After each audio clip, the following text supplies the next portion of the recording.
Hello, I'm Dr. Robert Peretti, and I'd like to welcome you as we discuss interprofessional practice, or IPP, as it relates to providing services to students with literacy problems and dyslexia.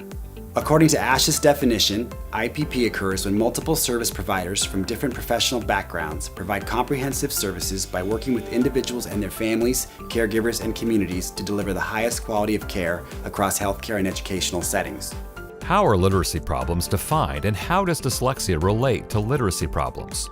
Some of the important aspects of literacy that are typically addressed through intervention include phonemic awareness, phonological awareness, phonics, morphological awareness, vocabulary knowledge, reading comprehension, oral reading fluency, discourse production, as well as written expression skills. Dyslexia is a language-based learning disability. Right in the special ed code, and this is across the country, the word dyslexia is listed under specific learning disability. Dyslexia is a type of a reading disorder. And so indeed, the school's job is to teach kids how to read, write, and spell. How does interprofessional practice pertain to literacy problems and dyslexia for the SLP? We all can start out on the same journey, and we might shift roles. Okay, we might shift ways we do things, and I might give up. I may say, well, I'm a language structural expert, but if I need to let my classroom teacher do that, or if I need to let my audiologist do some things along those lines in terms of phonological and audiological processing, it's okay. The goal is, using the IPP model, we're just going to impact the literacy of the child. The SLP should be involved in written language, which is reading, writing, and spelling, and actually mentions those three words in the scope of practice. And so that's those are literacy skills. And so SLPs need to know that they're one of the team members who works on the area of literacy. What might IPP and literacy and dyslexia look like? Interprofessional practice pertains to literacy in that the SLPs who work in school settings in particular get to work with teachers to assist their students who may be struggling with reading and in most instances writing as well. So the SLPs get to work interprofessionally with teachers, with reading coaches.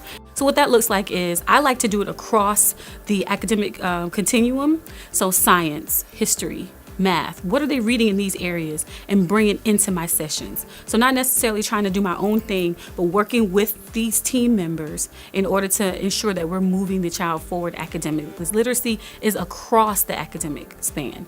There is no hierarchy. Each team member is recognizing what each person brings, the strengths that each person brings.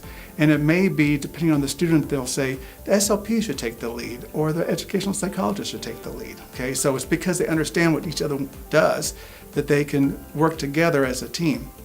So how does the SLP help bring others to understand what IPP is? It's like anything else. They can bring literature to the situation. They could do a mini in-service for that.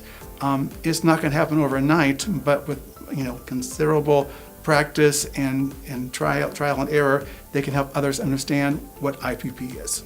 Who might be on the IPP team? In the school-based setting, school psychologists and speech language pathologists are the two professionals that are in the best place to diagnose dyslexia. Always the parents and the family members. A teacher would be great. A mentor in a field of interest would be great. And then their clinical team, which may be a clinician, a speech and language pathologist, special education teacher, tutor. Any of those people would be part of the package to help them move forward. The professionals that work closely with the student and family may include speech language pathologists, psychologists, special education teachers, general education teachers, and other related professionals who might be on the school academic team or on the IEP team. Each of these professionals comes to the assessment with a unique lens that is essential and invaluable to the overall assessment process. There are multidisciplinary teams in schools that are created to help students succeed. So those teams usually have like the gen ed teacher, special ed teachers, if there's a reading resource type teacher, a speech language pathologist, the building administrator, they all come together and brainstorm the best ways to support kids.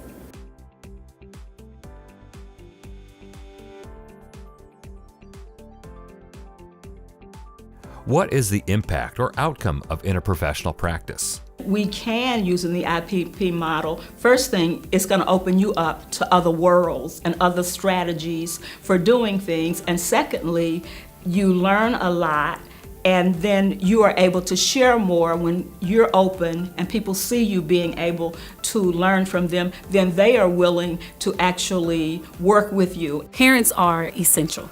So the work that we do in the schools, in terms of assessment, coming up with those treatment plans, we have to send things home for carryover.